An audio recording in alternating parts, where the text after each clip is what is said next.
Second law of motion.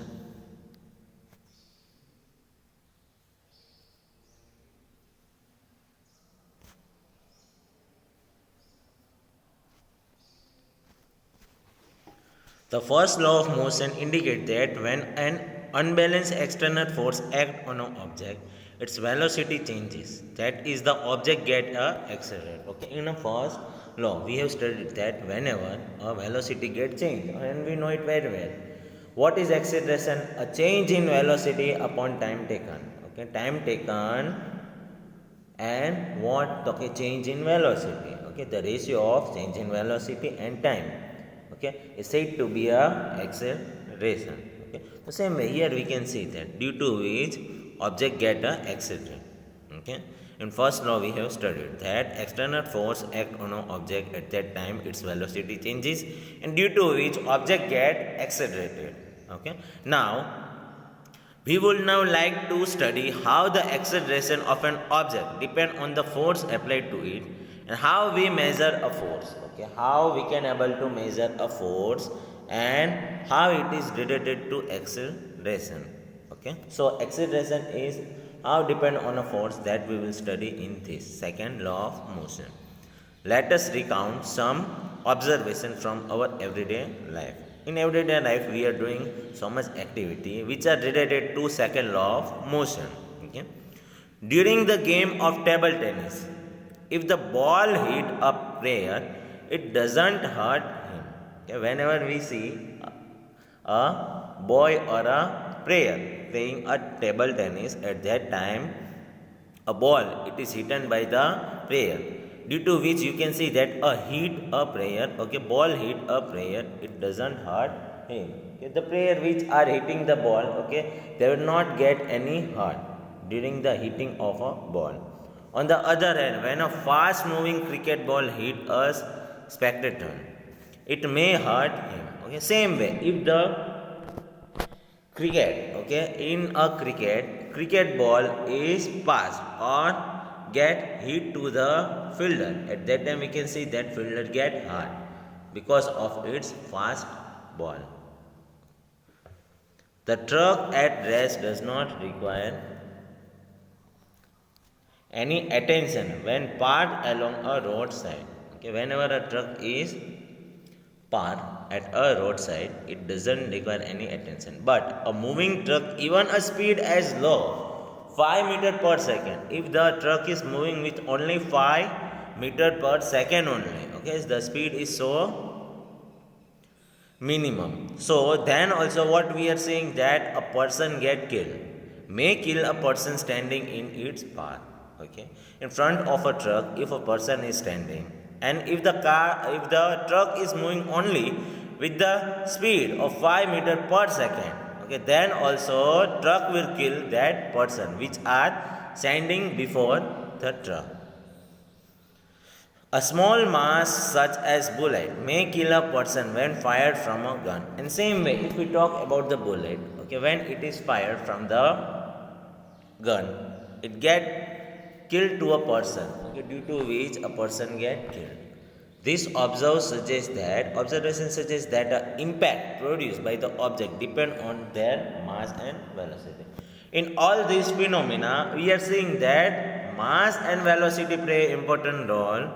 Okay, mass and velocity play important role in all these characteristic as well as phenomena. Okay, and first also we have seen that as the mass increases, a force will be greater. Same way, velocity is also applying in this phenomena. Similarly, if an object is to be accelerated, we know that a greater force, okay, if the object is accelerating, then what will be seen? A greater force is required to give a greater velocity. If the object is accelerating, then we will need greater force. Okay, we will need greater force for getting greater velocity. Same way, in other words, there appear to exist some quantity of importance that combine the object.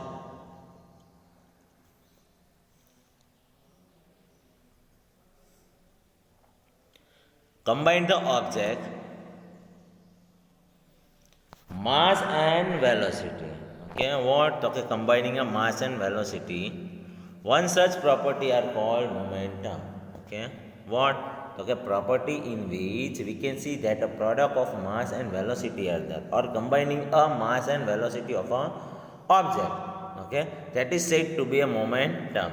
It is introduced by Newton's. Okay, it was introduced by whom? Okay, Newton. The momentum P. Okay, P is indicated as a momentum of an object is defined as a product. Okay, what P is equal to mv. Okay, here it is given. So from this we can able to write a formula. From this we can able to write a formula. P is equal to mv, where m indicate mass, v indicate velocity, and p indicate momentum. Okay, so from this we are getting a formula of momentum, that is P is equal to mv, where mass is also there and velocity also there. Okay, all of them are interconnected with each other. Momentum has both direction and magnitude. Okay, momentum has both of them, direction as well as magnitude. Its direction is the same as that of a velocity, and its direction will be in the same direction where a velocity will be there. In same way, SI unit of a momentum is kilogram meter per second. How it is coming? Here we know that P is equal to mv. Okay, here we know that a unit of mass is kg. Okay, same way, what about the v? V means velocity. Velocity is meter per second, so it will be meter per second. Okay, so we are getting a unit of momentum, that is kg meter per second, kilogram meter per second, which are given here. Okay, since the application of an unbalanced force bring a change in the velocity of an object, it is therefore clear that a force also produce a change in momentum. Okay, it will also produce change in momentum if we talk about that. Okay, so from this we have derived a SI unit of a momentum, which will be kg meter per second from the formula.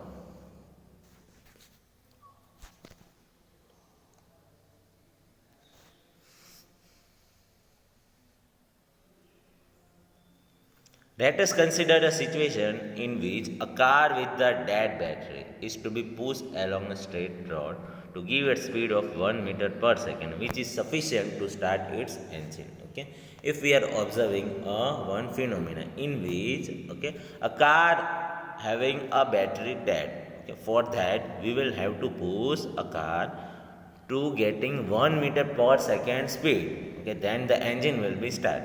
Okay, if one or a two person give a sudden push to it, it hardly start.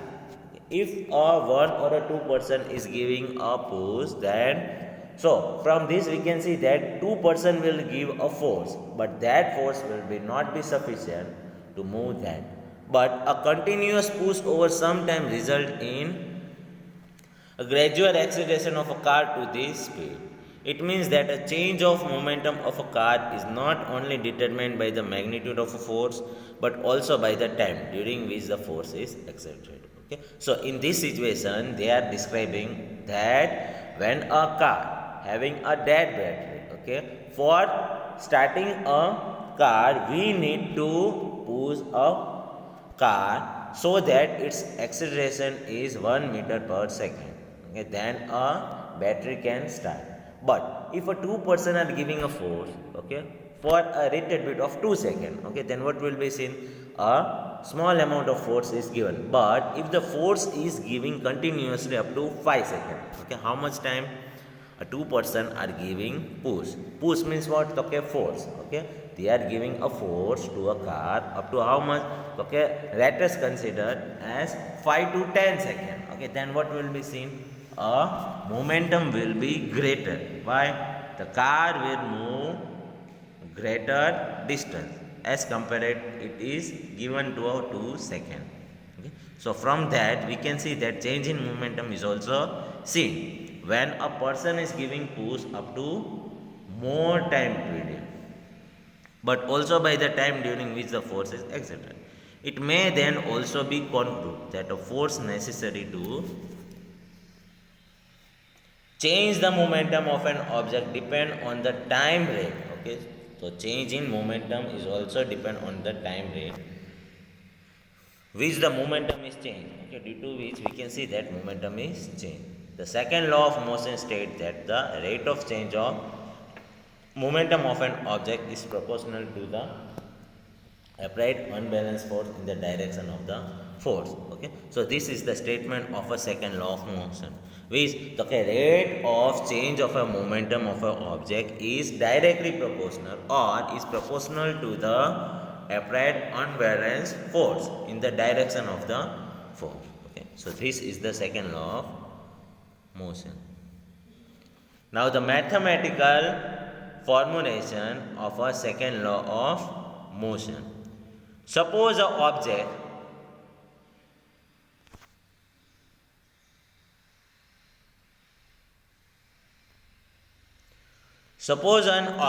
of a mass m is moving along a straight line. Okay, object of mass m is moving along a straight line with the initial velocity u and its uniformly acceleration to the velocity v in the time t. Okay, so by application of a constant force f throughout the time t. Okay, so the initial and the final momentum of an object will be p. Okay, if we talk about the initial momentum or a final momentum, okay, if we talk about the final momentum of an object will be what? Okay, p1 is equal to mu and p2 is equal to mv respectively. Okay, from this you can see that initial momentum will be p1 is equal to mu. Why?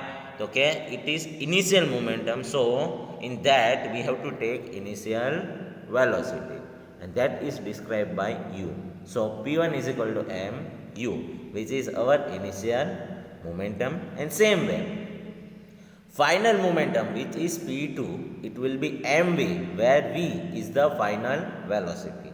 Okay, so if we are talking about the final momentum, then at that time we have to take velocity as a final velocity. Okay, so we are getting initial velocity, initial momentum as p1 is equal to mu, and final momentum it will be mv. Okay, now if we want to find a change in a momentum, then what will be seen? That change of a momentum is directly proportional to p2 minus p1, and we know it very well that p2 is mv minus p1 where mu. Okay, so if we take a common, okay, here in this, okay, here we are getting mv minus mu, okay, in which we are taking m as a common. We have taken m as common, so it will be v minus u. Okay, so here you can see that change in momentum is directly proportional to m v minus u. Now rate of a change of momentum, it will be what? Okay, now we are taking a rate of change of momentum. So if we take time as a t, then it will be m into v minus u divided by t. Okay, so rate of change of a momentum upon time taken, that will be what? Okay, f. It will be f, and f is directly proportional to m v minus u upon t, and it will be km, where if we are removing a proportionality, okay, that is proportionality, then we will get a proportionality constant k. Okay, so it will be km v minus u upon t, and now we know it very well that v minus u upon t, which indicate change in velocity upon time taken. Okay, so we know it very well that change in velocity upon time is acceleration. Once again I am repeating, what is acceleration? The acceleration is the change in velocity upon time taken. So here in this equation we can see that v minus u upon t, which indicate change in velocity upon time taken. So in place of v minus u upon t, we can substitute a, which indicate acceleration. So our formula will be f is equal to km a. Here a, which is v minus u upon t, okay, which we have already discussed. Okay, which is the rate of change of velocity. Okay, that also we have discussed. The quantity k, which indicate constant of a proportionality or proportionality constant. Okay, we say it as a k, as a proportionality constant or constant of a proportionality. Same way, the SI unit of a mass and acceleration, we know it very well. SI unit of mass is kg and acceleration is meter per second square. Okay, so the unit of the force is so chosen that value of a constant k become 1. Okay, what we are taking a constant as a 1. For this, one unit of a force is defined as a one amount that produce an acceleration of 1 meter per second square and 1 kg mass. So our formula will be one unit of force F is equal to k into 1 kg, where we have taken mass as a 1 kg and acceleration as a 1 meter per second square.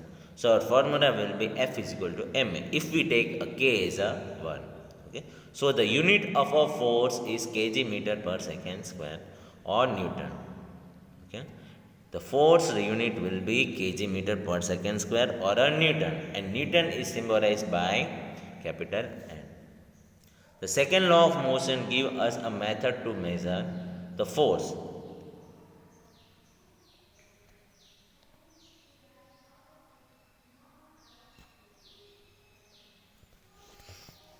Method to measure a force acting on the object as a product of its mass and acceleration. Why?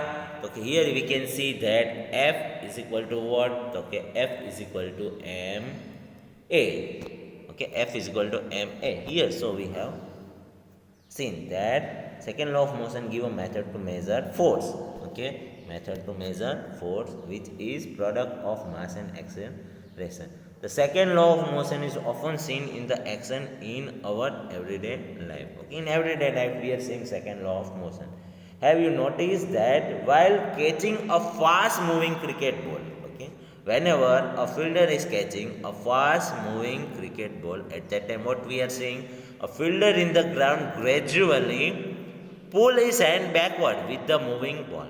Okay, whenever we are seeing a ball which are hit by a batsman, okay, that get catched by a fielder. Okay, at that time what we are seeing, that a ball, okay, which are moving in whichever direction, okay, fielder will pull his hand towards that direction, okay, with the ball for catching that ball. In doing so, the fielder increase the time during which the high velocity of a moving ball, in which what, okay, with that, okay, fielder is increasing a time. So if a fielder increase the time of catching, due to which a velocity will decrease to 0. Okay, so fielder is stopping a ball velocity by increasing a time. So up to the stage when it is 0, okay, the ball will be at rest. Okay, so they are pulling his hand towards the ball direction during the catching the ball.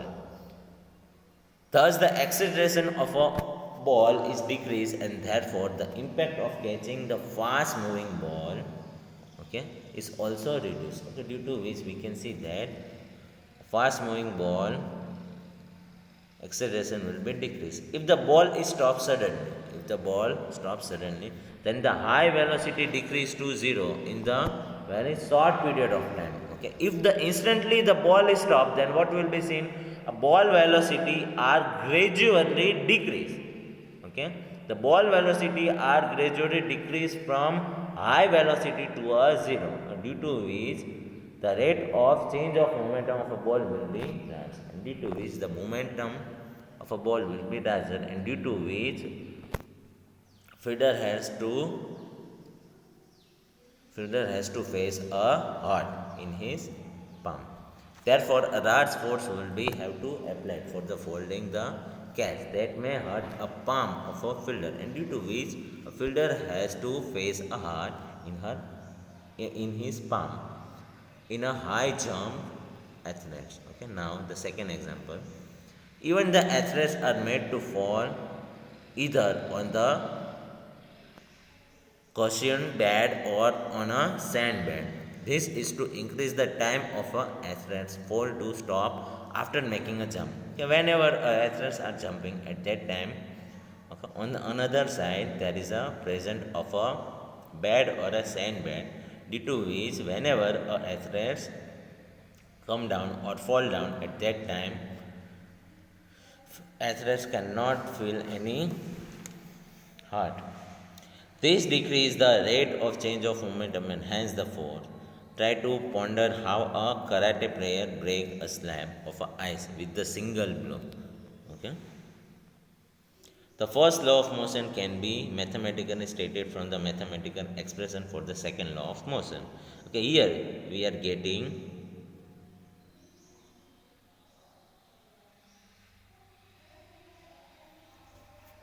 F is equal to Mn, where A indicate V minus U upon T.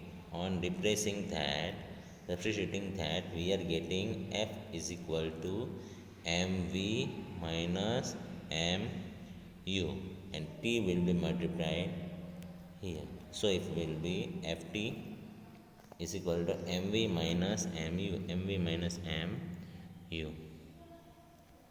That is when f is equal to 0. Here you can see that when f is equal to 0, at that time what will be seen? V is equal to U. How? Okay. Here we have a formula Ft, which we have just now described. Mv minus Mu. Okay. In which we have seen that f is equal to 0. So if it is 0, then T multiplied by 0 will be also 0. So it will be Mv minus Mu. So it will be 0 is equal to Mv minus Mu. Okay. So here you can see that M can be common.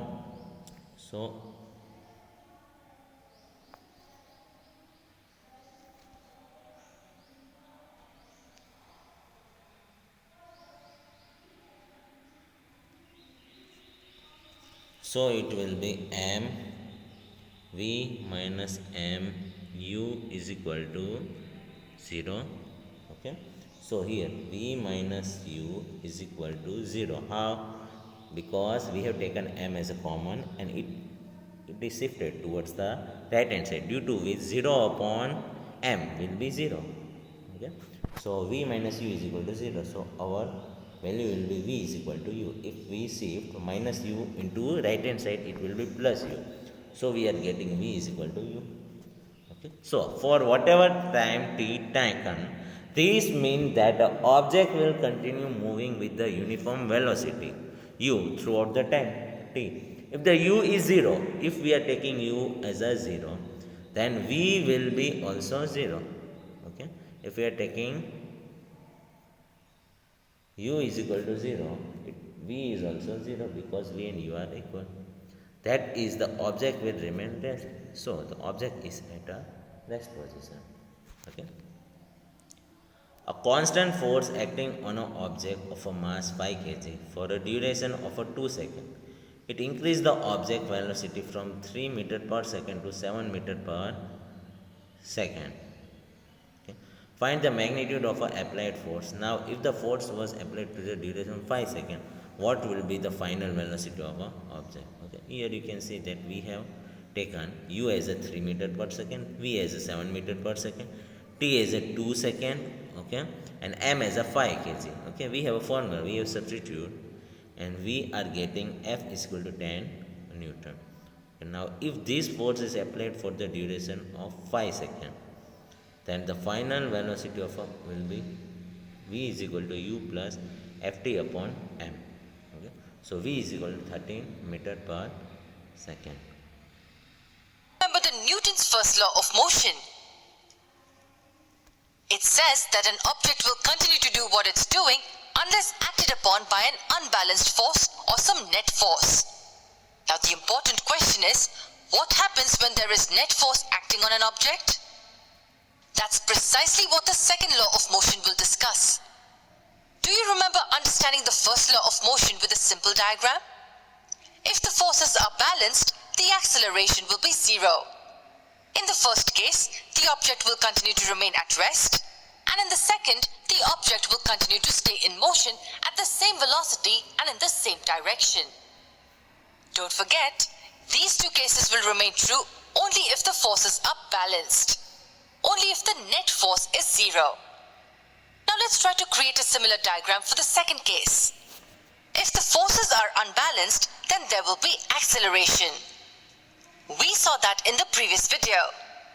And now we come to the interesting part. Let me ask you a question and I'm sure you can answer it. On which two factors do you think the acceleration will depend on? I want you to tax your brain a bit. Let me repeat my question. On which two factors do you think will the acceleration depend on? Okay, let's say there's an object on a table. You apply a net force of 10 units on it. And then you apply a net force of 20 units on it. In which case do you think the acceleration will be more? Of course, the one in which the force was more. So we can say that one of the things the acceleration depends on is net force. If it's more, then more will be the acceleration. If it's less, then lesser will be the acceleration. Acceleration depends directly on the net force. Come on, now I want you to think about the second quantity the acceleration will depend on. Let's say there are two objects on the table. One has a mass of 3 kilograms and the other has a mass of 5 kilograms. Now, if you apply net force of 10 units to each of them, which one do you think will accelerate more? Surely it's the 3 kg one because it has lesser mass. Lesser the mass, more the acceleration. And more the mass, lesser the acceleration. Hence we can say that acceleration depends inversely on the object's mass. If you understand this concept well, then understanding the second law of motion will be very easy. Mathematically, it can be written like this. In simple terms, the acceleration is directly proportional to the net force applied and inversely proportional to the mass of the object. That's the second law. Or as more people understand it, like this. The net force is the product of mass and acceleration. With this, can you tell me the units of force? That should be easy. The standard unit of mass is kilograms, and that of acceleration is meters per second squared. So the unit of force is kilograms times meters per second squared. And this is what we call as Newton. 1 Newton is 1 kilogram times meters per second squared. So if the mass of the object is 10 kilograms and the acceleration is 10 meters per second squared, then the force will equal 100 newtons.